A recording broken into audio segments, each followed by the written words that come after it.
Ya llevaba bastante tiempo detrás de unos in-ear que tuvieran énfasis en las frecuencias graves y que lo hicieran de una manera limpia y además sin comerse las frecuencias medias, pero sobre todo las agudas. Hoy tenemos esta colaboración entre Fat Fred y Hawaii Bad Boy que viene a intentar darnos todo eso sin tener que rascarnos excesivamente el bolsillo. Ojo, que baratos no son desde luego, pero para lograr lo que se buscaba era difícil hasta hoy, si no invertías el doble o más de lo que cuestan estos. Vamos como siempre a empezar hablando de su diseño y sus acabados. Y tengo cosas buenas y otras no tan buenas. Empezaremos por las buenas y es que sí, para sorpresa de nadie tenemos un nuevo diseño y una combinación de colores muy interesante y atractiva. Podemos ver un fondo como de mármol entre plateado y negro que deslumbra levemente al moverlo. Habrá quien no le guste que ambos lados no sean iguales. A mí, sin embargo, es algo que me encanta. El resto de la carcasa será de color negro liso, y respecto a la boquilla vemos cómo se ensancha justo al llegar al final, algo que complicará un poco el colocarle las ear tips según el diámetro que tengan, pero por otro lado también las mantendrá más fijas una vez puestas. El cable es de color rojo y desde luego me parece de lejos el mejor cable hasta el momento de todos los IEMs que he analizado hasta ahora, como de otros que por desgracia ya vendí antes de crear este canal. Si optáis por la opción 4,4 mm recibiréis un cable adaptador de impedancia que se integra a la perfección con el cable original, tanto en color como en forma, y materiales. Si elegís la versión de 3,5 mm recibiréis un adaptador más simple y que no combina tan bien, es lo que hay. Las ear tips, aunque no lo pone por ningún lado, me atrevería a decir que son las TRI Clarion. Y desconozco la decisión de ser estas las incluidas, con una apertura tan grande de la salida de sonido.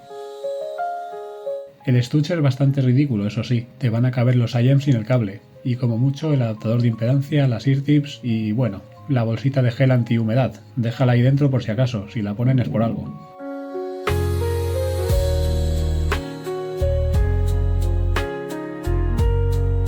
El packaging del producto como tal es el más simple y pequeño que he visto nunca, al menos en modelos de más de $50. Si te vas a los KZ básicos aún son más pequeñas, sí, pero es curioso ver esto en un producto de más de $200 donde los IEM en este caso ya vienen incluso conectados al cable y enrollados dentro de una bolsa de plástico. Pero al final, aunque es una parte que se disfruta, no es lo más relevante. Miremos el lado positivo, la caja te cabrá mejor junto donde sea que guardes todas las demás. Ya por comentarlo también, se incluyen unas tarjetitas de bienvenida y número de serie para la garantía. Antes de pasar al tema comodidad, quiero comentar lo que para mí es quizás el tema más polémico de este IEM, y que podría hacerte plantear si comprarlos o no, y es respecto a su construcción, concretamente en la parte donde conectamos los pines del cable, y es que por seguridad han decidido hacerle una hendidura para que los pines queden mejor sellados y su extracción sea más segura sin doblarse.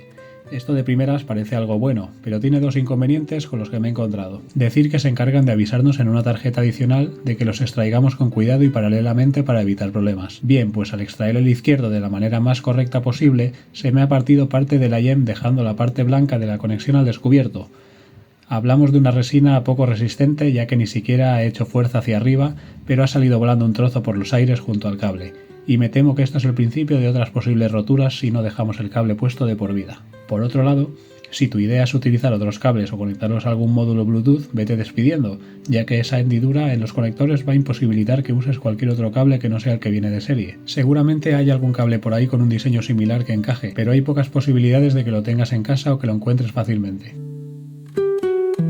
En cuanto a comodidad voy a ser breve. A pesar de no considerarlos incómodos, sí que es cierto que la boquilla para mí no es tan larga como me gustaría, y el ensanchamiento que tiene hacia el final hace que apriete más dentro del conducto de la oreja, haciéndolo algo molestos para sesiones largas. Probar varias ear tips podría ayudar a minimizar esto, pero también afectaría un poco a la firma de sonido. Por lo demás encajan bien dentro de la oreja y no hacen ninguna presión extraña que deba destacar. Contamos con dos drivers dinámicos de los cuales desconozco su tamaño, al igual que la impedancia.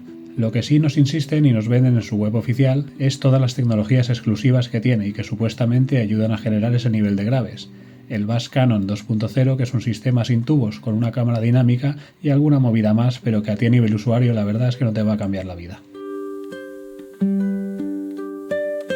Vamos a la parte principal, que es su sonido, y dejaremos claro desde ya que sí, los bajos o graves se sienten y retumban en tus orejas, pero no de una manera molesta. Vas a disfrutar de tus canciones de una manera agradable, con esa sensación de pequeño subwoofer que impulsa la música dándole ese extra de energía y calidez que hace más divertida la experiencia. Hay dos factores que alteran los graves, dejando a un lado los ear tips, DACs, DAPs, que sí, que eso afecta, pero lo que nos va a ayudar a tener más cantidad de subgraves y más pegada es utilizar el cable de 4,4 milímetros, el que viene incluido o otro que tengas por casa, ya que ese extra de amplificación del cable hará más retumbantes las melodías y por supuesto el adaptador de impedancia, que aumentará los decibelios de los graves en 7 decibelios más, pasando de 18 sin adaptador a 25 con el adaptador puesto. ¿Y cuál es mi opinión de esto? Pues creo que el adaptador no es necesario para disfrutar de una buena cantidad de subgraves. Creo que si no lo utilizamos vamos a tener un mejor equilibrio en la escala de frecuencias. Eso no quita que en canciones específicas se disfrute mucho más con ese chute extra de decibelios, pero para el día a día no necesito utilizarlo y créeme que es mejor. Las frecuencias medias no quedan muy delante por esa carga extra de graves, pero tampoco quedan tapadas en exceso. En las frecuencias agudas, en cambio, vamos a apreciar sonidos claros y brillantes y bastante marcados para lo que al menos yo esperaba. No vamos a llegar a ese nivel de agudos que sí nos llevaba, por ejemplo, el Sigat Estrella, que aun teniendo realce de graves y agudos, destacaba más por lo segundo que por lo primero. Lo que sí echaremos algo más en falta son en parte los medios bajos, que nos hará perder un poco esa sensación de peso y calidez en algunas canciones. Pero en el caso de estos DIUs tenemos una escucha cero fatigante y bastante divertida. La imagen y el soundstage son de notable alto. No puedo calificarlo de excelentes y basándome en mi opinión, creo que es complicado ofrecer una experiencia tan envolvente distinguiendo perfectamente todas las frecuencias si tienes esa bomba de graves golpeando por detrás. Pero insisto que aun con eso, el rendimiento de estos DIUs es mejor de lo que muchos pueden esperar. Para concluir, podemos decir que para quien buscaba tener un pequeño subwoofer en el oído y disfrutar de la música de una manera distinta y más emocionante, estos son una buenísima opción por debajo de los $300, sin llegar a su hermano mayor como el Scarlett Mini, por más de $600 o incluso los recientes Kiwi Ears de HBB también, Punch, que están entre los $400 y los $500, aunque con configuraciones distintas de drivers. Como comentaba hace unos minutos, los tenéis en dos opciones de cables, el de 3,5 y el de 4,4 milímetros. La diferencia es de unos $20, $240 para el de 3,5 milímetros y $260 para el de 4,4 milímetros. Aparte, el adaptador de impedancia del de 4,4 milímetros es mejor y se funde perfectamente con el cable, así que si puedes elegir entre ambas opciones recomiendo pagar esos $20 extra, ya que además de esto la experiencia de sonido con el retumbe extra de graves mejora bastante con este cable de 4,4 milímetros.